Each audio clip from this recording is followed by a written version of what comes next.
300 milhões de chineses que vivem na sua área agricultural, que representa 1/10 do Brasil, que é o estado do Pará. Ora, se isso é um fato, significa que o Brasil tem condições de colocar 1 bilhão e 300 milhões de chineses em 10% do seu território, o que dá ao Brasil condições de albergar, né, 13 bilhões de pessoas no mundo, o dobro da população mundial, porque tem condições de 1/3 da água do mundo, ou seja, matéria-prima para a sobrevivência humana. Se divulgar isso para o mundo, aí começa, espera um pouquinho, que língua mesmo que é aquela que o Brasil fala? O português, 194 milhões de pessoas, quer dizer, todo mundo, se quiser morar numa única casa, moraria no Brasil. E ainda com a vantagem de não ter que aprender os 1000 dialetos da Índia, né? Ou 180 da China, basta apenas aprender o português. É o pague 1, leve 2. Quer dizer, é isso que tem que começar a divulgar. Quando o mundo começar a perceber isso, fala, como é que a gente pode fazer isso? Bom, a telenovela da Rede Globo vai para 130 países. Via telenovela, que fica 8 meses em cartaz, 45 minutos por dia, no horário da janta, na China, na Indonésia, na Índia. Aí o povo, o mundo vai ficar sabendo, 130 países, que é pela língua portuguesa, que aliás o Padre Antônio Vieira já previa isso nos seus discursos, quando ele começava a ensinar português e fazer a unidade, né, entre todos os povos, porque ele percebia, tem um indígena aqui que fala um dialeto, outro dialeto, e ele ficava falando, muito bem, vocês continuam com o dialeto de vocês, mas aprendam a língua portuguesa, que é justamente para criar essa unidade, né, para vocês poderem se entender.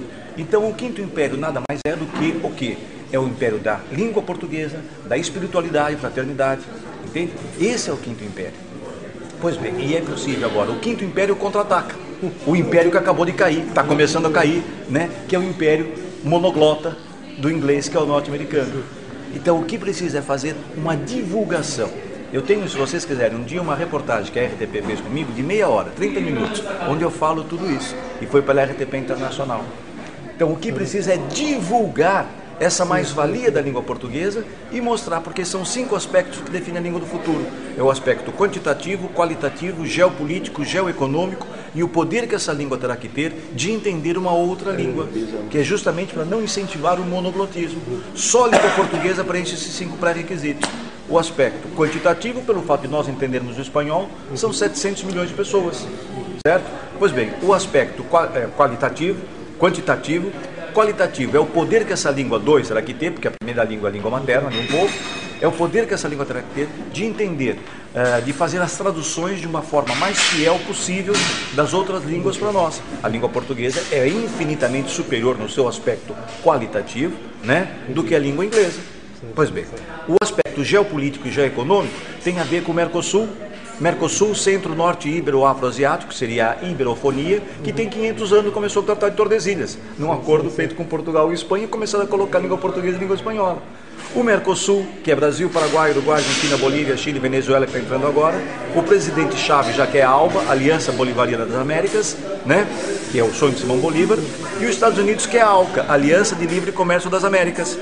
Olha, o que eu estou propondo é a Super ALCA, que seria o Mercosul, Centro-Norte Ibero-Afroasiático, pela língua portuguesa e língua espanhola. Ora, isso são 700 a 800 milhões de pessoas.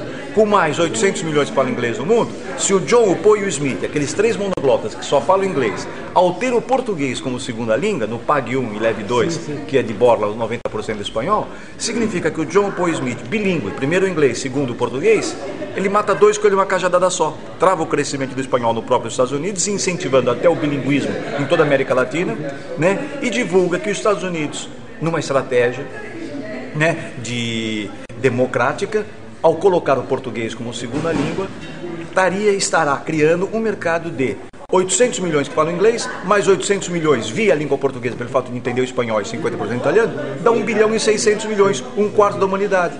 É o anglo-iberófono. Lógico, se colocar o chinês, o sino-anglo-iberófono é mais 1 bilhão e 300. E o hindi, é o hindi-sino-anglo-iberófono, 3 bilhões e 600 milhões. Ou seja, com 4 países, eu tenho mais que a metade da população mundial ao ter o português como segunda língua. E mais, é o bilinguismo natural. Não incentiva o monoglotismo. Tenho muito mais o que falar. Se quiser no futuro, é só Roberto Moreno. Obrigado. Entende? Quando você fala iberofonia, qual é a estratégia? É fazer com que o hispânico, que só fala uma língua, que é o espanhol, ter o português como segunda língua. Essa é a estratégia. Porque se você fica só na lusofonia, você fecha. Quando você fala em iberofonia, primeiro que poucas pessoas sabem que a Península Ibérica inteira são 4 línguas. São 4 países que tem na Península Ibérica. Portugal e Espanha na sua maioria, mas não podemos esquecer que o inglês está presente através de Gibraltar. Não podemos esquecer ali na França, que tem ali aquela região que é Andorra, que é o francês. Ou seja, nós temos então que potencializar e divulgar, potencializar a língua portuguesa como uma língua naturalmente bilíngue, né? E fazer com que o mundo saiba que se aprender o espanhol, tem uma dificuldade maior de entender o português. Mas se aprender o português, por tudo isso que eu já falei, vai ter uma facilidade de entender o espanhol. Entende? Então o perigo nosso, nós falamos português, o angolano, o moçambicano, o brasileiro, o português, ao aprender o inglês, é perigoso. Nós é que temos que sensibilizar o monoglota anglófono a ter a nossa segunda língua. Até por fatores geopolíticos e geoeconômicos, como ficou provado o poder, né, que tem a língua portuguesa em toda a América Latina. Tem mais para falar, muito mais. Né? Por exemplo, os jogos da lusofonia, em termos de esportes, utilizam... Por que não fazer os jogos da iberofonia? São 30 países, 700 milhões, é uma ideia. Mas aqui já há 12 países, em que entra a Índia, entra a Guiné Equatorial, Sri Lanka... A Guiné Equatorial, que é de língua espanhola, está querendo entrar para a CPLP. A Guiné Equatorial, se tivesse um governo um pouco mais de visão, e eu mandei por escrito para o governo da Guiné Equatorial, quando esteve aqui na CPLP, eu dei para o presidente, para o professor dele, todo um texto, né? Falando, a Guiné Equatorial não precisa entrar na CPLP. Para quê? Se ela é de língua espanhola, a própria Guiné Equatorial pode começar a falar muito bem, por que não os países de língua portuguesa e língua espanhola? Em vez de CPLP mudo no final, é o CPLP, Comunidades para Língua Portuguesa e Espanhola.